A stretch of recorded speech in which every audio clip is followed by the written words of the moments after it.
Hey everyone, Adam here. I wanted to take a quick look at one of my few Macs that I actually like. I'm still getting rid of it. I've never been a big fan of Mac, Apple products. I like the iPhone, the iPod, the iPad, but not their PC kind of things very much.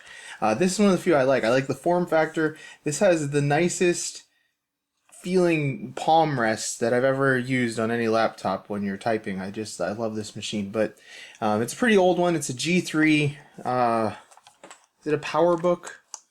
Yeah, it's a PowerBook is what they called it. It has kind of a translucent keyboard here. If it's got rubbing alcohol and stuff on it because I've been cleaning it. It had some sticker residue I was getting off because I'm getting ready to sell this thing. So the keyboard actually flips up. You can access I believe the CPU and the memory from underneath. It's kind of like the feeling of the keyboard, but these palm rests are just, I don't know, there's something about it. It feels really good. I like how the mouse feels. The bottom's just a plain Jane thing. This does not have the original optical drive. That died a long time ago. This just has a regular CDRW drive, or DVD-ROM CDRW.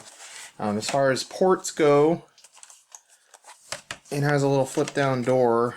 We got power, speakers, USB, Ethernet, FireWire, looks like S-Video, VGA, and a modem on the back. I guess I don't know if that's supposed to have a cover on it. I think that's like an IR port that's supposed to have a cover on it. And then on this side, we have a expansion slot and the battery. The battery is very, very, very, very dead on this. It does not even pretend like it's going to hold a charge. The what do they call it on Macs? PROM battery is not in very good shape either. The machine does function. Last time I tested it, at least it should boot up here. It's running Mac OS 10 something, so we'll see when we actually get it booted up what it's running. I don't remember. The screen, the light is kind of bright in here. It's probably washing it out a little bit. But the screen is in reasonably good shape. The brightness is okay. I'm not actually sure if the brightness is all the way up. I don't think these keys work until I get into the operating system, but the backlight seems to be holding up okay.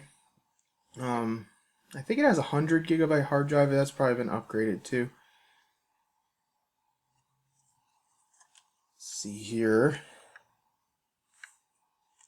Get about yeah, the clock is totally screwed up because of the PROM battery. About this Mac. So it's 10.4.11, and it's got a 400 megahertz PowerPC G3, 256 megabytes of memory. It's going to give me the full hardware profile here. Yeah, so it's a PowerBook 3.1, PowerPC 750, 400 megahertz processor. A bunch of stuff about serial numbers. The hard drive is a Fujitsu apparently. Yeah, 93.16 gigabytes. As far as the memory goes, just SD-RAM PC100. The graphics, ATI.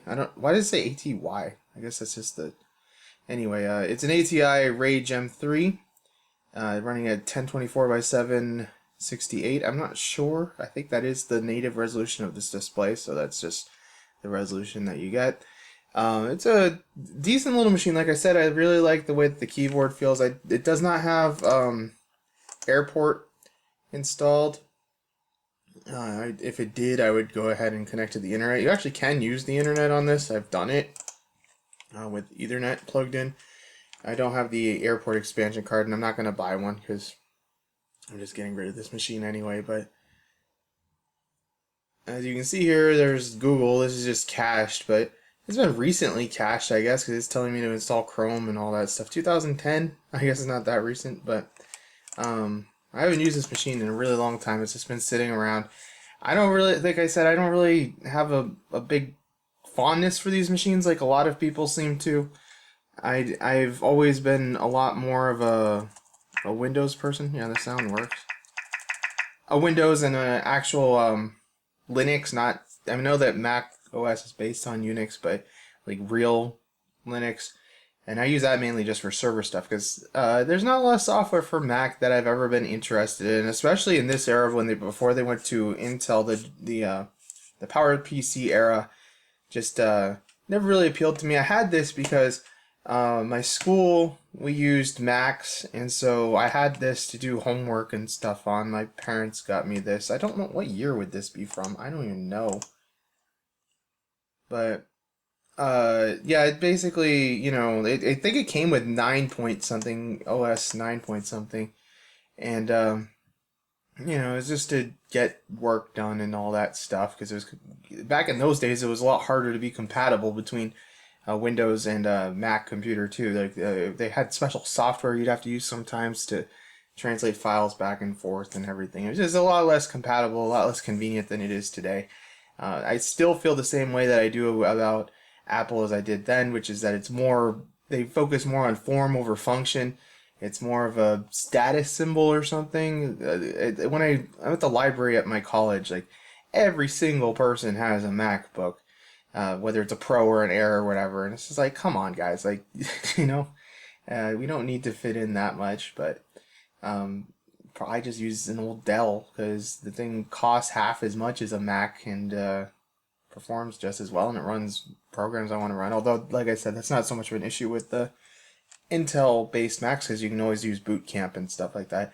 I did have a MacBook Pro that I used for like a year, and then I realized, like, what am I doing? Somebody offered me a good amount of money for it, so I sold it. I could have bought 2 or 3 of the Dells that I replaced it with for what I sold it for. So anyway, I'm going to be getting this thing cleaned up the rest of the way and probably posting it on eBay. If I get like $50 for it, I'll be happy. I just kind of want to get rid of some of my older machines, clear some space for stuff that stuff that I don't use, like this. And you know, it's in reasonably good shape.